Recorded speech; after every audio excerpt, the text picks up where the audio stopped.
Assalamualaikum warahmatullahi wabarakatuh.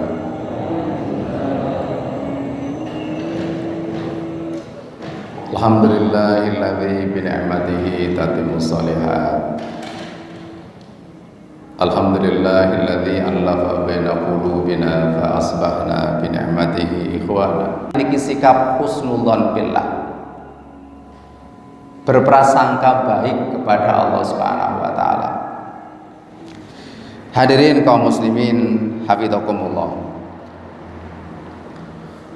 Sesungguhnya ujian yang terbesar bagi kita orang-orang yang beriman itu adalah bukan ketika kemudian kita mendapatkan nikmat yang banyak, tetapi ujian terbesar itu adalah ketika kita merasa bahwa kesulitan kita ini adalah bagian cara Allah dalam menunjukkan cintanya.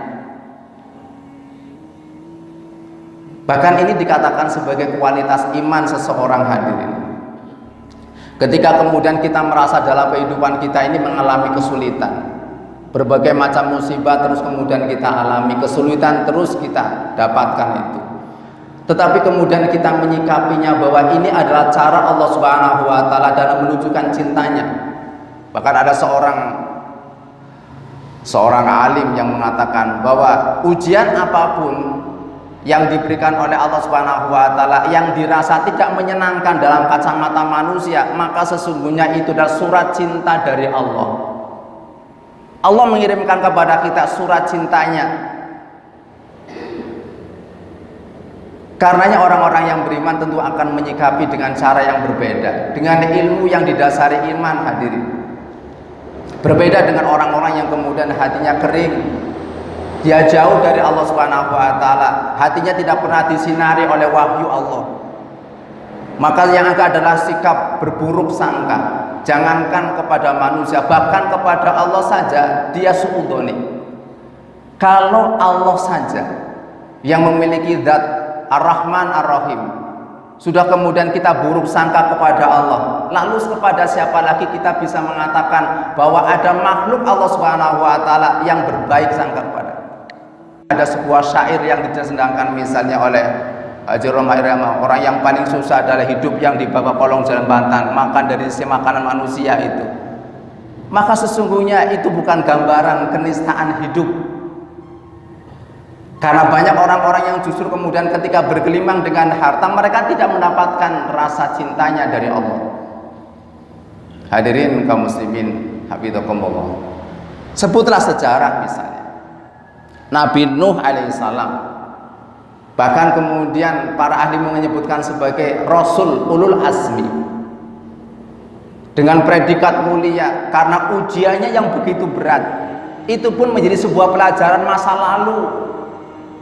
Dan ujiannya bukan hal yang sederhana, hadirin. Bagaimana seorang Rasul, pilihan Allah, manusia terbaik yang diutus membawa risalahnya, justru anak dan istrinya adalah menjadi bagian orang-orang yang menolak dakwahnya. Kalau bahasa saya, hadirin, maaf, para asat itu mau ditaruh di mana muka saya itu? Kalau ternyata orang yang bagian dalam kehidupannya justru menjadi manusia pertama yang menolak dakwah, apa ini bukan ujian yang terberat? Kemudian sebagai amul huzn, tahun duka cita. Betapa sedihnya, hadirin, kalau selama ini orang yang justru membantu Rasulullah SAW ternyata di akhir hidupnya tidak mengucapkan kalimat La ilaha illallah. Apakah itu bukan ujian yang terberat? Sementara kemudian Rasulullah sampai wafatnya kemudian bisa mengantarkan ratusan ribu orang masuk Islam. Hadirin kaum muslim, Nabi Adam alaihissalam juga mendapatkan ujian yang berat karena dibujuk istrinya untuk melakukan sesuatu, yaitu dengan memakan buah yang dilarang oleh Allah Subhanahu wa taala untuk didekati, sampai harus terusir dari surga yang didiami.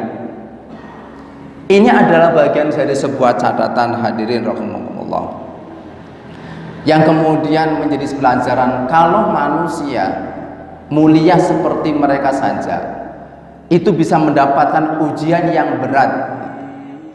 Dan itu menjadi sebuah pelajaran bahwa sesungguhnya itulah cara Allah untuk menunjukkan cintanya kepada hambanya, dan dibalik itu semuanya adalah ada hikmah dan pelajaran yang besar.